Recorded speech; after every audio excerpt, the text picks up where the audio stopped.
friends and welcome to my channel. Today we are going to talk about a very important topic. So let's get started. So बहुत लोगों का ये question होता है that I can understand words but I cannot understand sentences. So इस problem का solution क्या है, आज हम इस बारे में डिस्कशन करने वाले हैं. सो फ्रेंड्स, जब आपका वोकेबलरी स्ट्रांग हो जाता है तो ऑब्वियस सी बात है आप सारे वर्ड्स समझने लग जाते हो. आप जब भी इंग्लिश का कोई न्यू वर्ड सुनते हो और अगर वो वर्ड आपके लिए फेमिलियर है तो आप जल्दी से उसका मीनिंग भी समझ जाते हो. इसीलिए कहा जाता है कि वोकेबलरी स्ट्रांग कीजिए, नए नए वर्ड सीखिए, अपना वोकेबलरी अच्छा बनाइए. तो इंग्लिश सीखने वाला हर पर्सन अपने वोकेबलरी को तो स्ट्रांग कर लेता है, बट बहुत लोगों को सेंटेंसेस समझने में एंड बोलने में दिक्कत होती है. बहुत बार ऐसा होता है कि हम वर्ड्स समझ लेते हैं, वर्ड्स बोल भी लेते हैं. कुछ लोग तो सेंटेंसेस समझ भी जाते हैं बट बोलने में प्रॉब्लम होती है. तो इसका सल्यूशन क्या है, आज हम इस बारे में बात करेंगे. According to me, English sentences को समझने का एक ही सल्यूशन है और वो है टेंसेस. यस फ्रेंड्स, बहुत लोग ग्रामर के थ्रू इंग्लिश नहीं सीखना चाहते हैं बट टेंस बहुत ही इम्पॉर्टेंट होता है. अगर आप इंग्लिश बोलना चाहते हैं तो आपको ग्रामर में ज़्यादा कुछ नहीं सीखना है, बट आपके वोकैब्स अच्छे होने चाहिए, वर्ब्स आपको आना चाहिए एंड टेंसेस आपको आने चाहिए. अगर आपने ग्रामर में ये 3 चीज़ें भी सीख ली है ना, तो भी आप इंग्लिश अच्छे से बोल सकते हैं. सेंटेंसेस को ट्रांसलेट करने में टेंस बहुत ही ज़्यादा हेल्पफुल होता है, बिकॉज जब भी हम कोई सेंटेंस देखते हैं तो सबसे पहले हमारे माइंड में ये चीज़ आती है कि ये सेंटेंस कौन से टेंस का है. फॉर एग्जाम्पल, एक पास्ट टेंस का सेंटेंस है तो आप सबसे पहले देख करके ये समझेंगे कि ये कौन से टेंस का सेंटेंस है, और उसे समझने के लिए आप वर्ब एंड हेल्पिंग वर्ब पर फोकस करेंगे. तो कोई भी सेंटेंस जब आप सुनते हैं या पढ़ते हैं तो सबसे पहले उसके हेल्पिंग वर्ब पर फोकस किया कीजिए. इससे सेंटेंस को समझने और पहचानने में काफ़ी हेल्प हो जाती है. एंड ये आप तभी कर पाएंगे जब आपका टेंस स्ट्रांग होगा. टेंस सीखना बहुत ही इजी काम है, ये कोई डिफ़िकल्टी वाला काम नहीं है. शुरू में लगता है कि टेंस में तो बहुत सारे टेंसेस होते हैं, इतने सारे टेंसेस हम कैसे सीखेंगे. बट आपको सिर्फ ये सोचना है कि टेंस में सिर्फ 3 टेंस होते हैं, present tense, past tense and future tense. And उसके बाद जो बाकी के टेंसेस होते हैं जैसे कि indefinite tense, continuous tense, perfect tense, perfect continuous tense, तो ये सब तो आप टेंस सीखते सीखते ही सीख जाएंगे.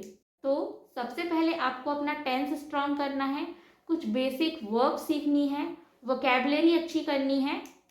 इतना अगर आपने कर लिया है ना तो आप सेंटेंसेस इजीली समझ पाएंगे एंड बोल पाएंगे. इसके अलावा एक और तरीका है जहाँ पर आप without tenses, without learning grammar sentences समझ सकते हैं, और वो तरीका है डायरेक्ट ट्रांसलेशन. जब आप डायरेक्टली ट्रांसलेट करने लग जाते हैं Hindi to English and English to Hindi, तब आपको टेंसेस के थ्रू या ग्रामर के थ्रू इंग्लिश सीखने की ज़रूरत नहीं होती है. मैंने कुछ स्टूडेंट्स ऐसे भी देखे हैं जिन्होंने टेंसेस नहीं सीखा, ग्रामर नहीं सीखा, बट वो इंग्लिश बोल पाते हैं. क्योंकि वो क्या करते हैं ना, वो इंग्लिश से रिलेटेड बहुत सारी चीज़ें सुनते हैं, इंग्लिश वीडियो सुनते हैं एंड उसे डायरेक्टली समझने की कोशिश करते हैं. जब भी वो इंग्लिश से रिलेटेड कोई भी वीडियो सुनते हैं तो वो एक एक वर्ड को सुनते हैं, उसे समझने की कोशिश करते हैं. अगर कोई वर्ड उन्हें नया लगता है तो तुरंत वो उसे डिक्शनरी में या फिर गूगल की हेल्प से ट्रांसलेट करते हैं, उसका हिंदी मीनिंग समझने की कोशिश करते हैं. कोई कॉन्वर्जेशन अगर चल रहा है तो वो कॉन्वर्जेशन किस कॉन्टेक्स्ट में चल रहा है वो ये समझने की कोशिश करते हैं. फॉर एग्जाम्पल, एक स्टूडेंट है एंड वो इंग्लिश पॉडकास्ट या फिर इंटरव्यू सुन रहा है. अब इंटरव्यूअर ने क्वेश्चन किया है कि आप अपने चाइल्डहुड के बारे में बताइए. तो जो स्टूडेंट्स होते हैं ना, वो यूजुअली क्या करते हैं, वो बातों को सुनकर समझने की कोशिश करते हैं. कि चाइल्डहुड के बारे में बात हो रही है, इट मीन्स पास्ट टेंस के बारे में यहाँ पर बात की जा रही है।